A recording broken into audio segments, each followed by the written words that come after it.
Let's get to know your Shark IQ Robot Self-Empty Base.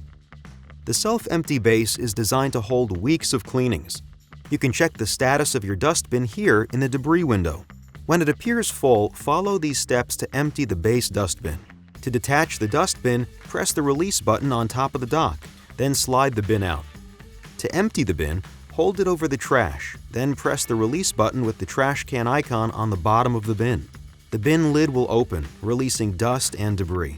Lightly tap the dustbin to knock off any remaining debris. Reinstall the bin by sliding it into the slot in the base until it clicks into place. The filters on the self-empty base need to be cleaned to maintain optimal performance.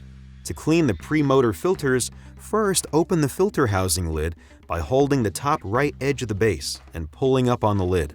With the lid open, remove the foam filter by the top handle, then lift out the felt filter underneath.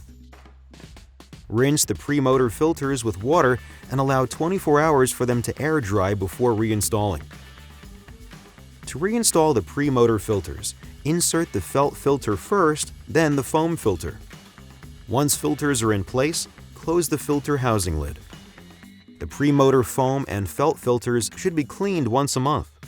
To clean the post-motor filter, press the tab on the filter door, then tilt the door, lift off, and remove the filter.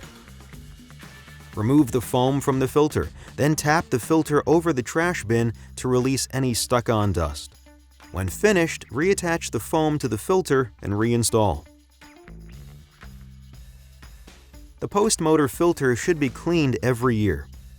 For additional assistance, see the Help section of your app. Visit our support page or call our customer service at this number.